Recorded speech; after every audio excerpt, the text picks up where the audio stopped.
There's a song by Bishop Briggs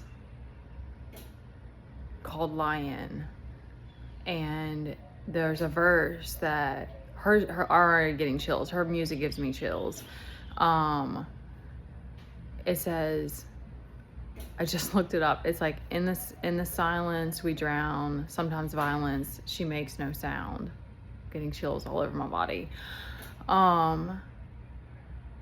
So I'm gonna hopefully do plant medicine for like repressed memories. I don't know. I know my parents yelled at each other. This wasn't even what I was gonna talk about, but like, I know my parents yelled at verbally. There was abuse, but I don't recall there being physical abuse. But the abuse for me came through my body, because I think because I channeled so much into fitness when I was frustrated, and it became very visceral. I don't know all the reasons, and I just feel so intensely, but the rage came out of me, and it's still to this day, you guys. Like,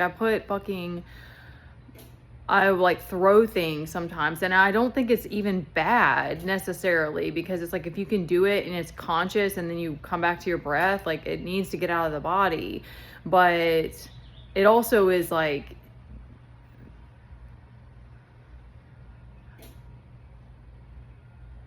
so what, like, I'm just trying to think if there's anything else there, but like, what I wanted to say is that, like, it's concerning to me that, like, when I started speaking up about this stuff about my kid, instead of there being people that like were like, I'm sorry you're having to go through that, or like, that sounds really intense, are you okay? It was like, people were like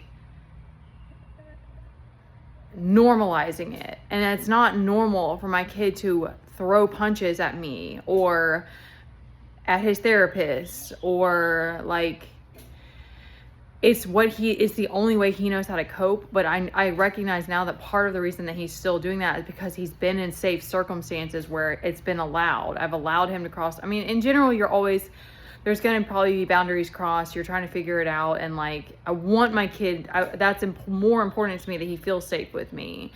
But there were like people coming, like when I made that comment about the cops thing, I was joking, of course. I don't want the cops to take my kid away. But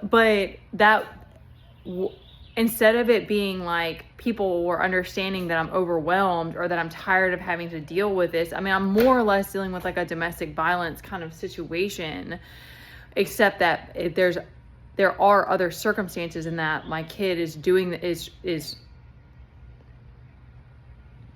doesn't know how to verbally express it. But like, there's a point when now he's almost 11, he's a boy, he's getting bigger, I'm a woman. Like, he has to get to a place where he can regulate enough that he's not taking it out on me. Just this morning, I'll be there in just a minute, I set a boundary. Like, the last time I walked out, this happened.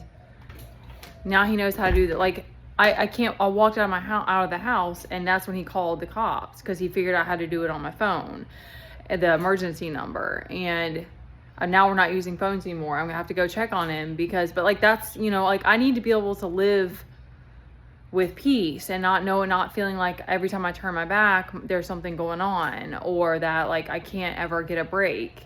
And I don't feel that way in general, but like, you have that feeling sometimes of like, how am I ever gonna feel like my kid's okay? Or that, we're gonna have the support that we need. And this morning I set a boundary of like, he had wet the bed. I don't want to make him feel like apparently it's normal anyways for boys at this age. Sometimes they still do it. It doesn't happen every day, but anyway. And sometimes he comes and gets in the bed with me. We sleep in separate beds, separate rooms, and he will get in bed with me and like snuggle in the mornings. And I told him, no, I don't want you to do that. And like, what I think I said that, it was like, you're not clean right now, let me get you some other clothes, like what I expressed it to him. And he chose to get mad about it and get aggressive. And it was like, it's first thing in the morning. I've had many days like this where it was like, we had something happening in the morning, like, but it's like, I know God put this on me because I can handle it. I rode horses. I worked with a guy before any of this stuff started happening who had ALS. that was kind of a different kind of thing, but it was just very intense. And but I also like, I don't like it being expressing what I'm going through and how I'm feeling. Just because I'm strong and I'm not breaking down and freaking out about it doesn't mean that I don't like want to be received in a way that's like nurturing and like understanding, and that like it's not normal to have to be a woman and a mother that gets attacked by her kid. Like, I'm tired of dealing with it, and I'm tired of feeling like there's nowhere for us to turn.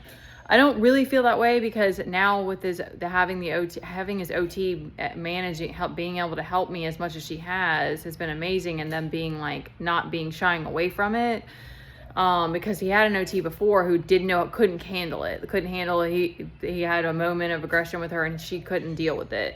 And that, those types of things are like, make it harder, because I'm like, I need people that can help me here. And then the comment that someone made of like, there's enough bad mothers, and it's like, I'm out here trying my best every single day, like taking on the fucking world. And instead of it being like people are being supportive, I'm dealing with men who have past issues that they're bringing to my table. Like, that's not my problem. Whatever issues you had with your mom is yours to deal with, because I need people, men, women, whoever, that don't bring that to the table for me, because I already have enough going on. Yeah, go listen to that song by Bishop Briggs, okay? If you have been in relationships where you're the people pleaser and you've been lying for someone and it's making you go insane, then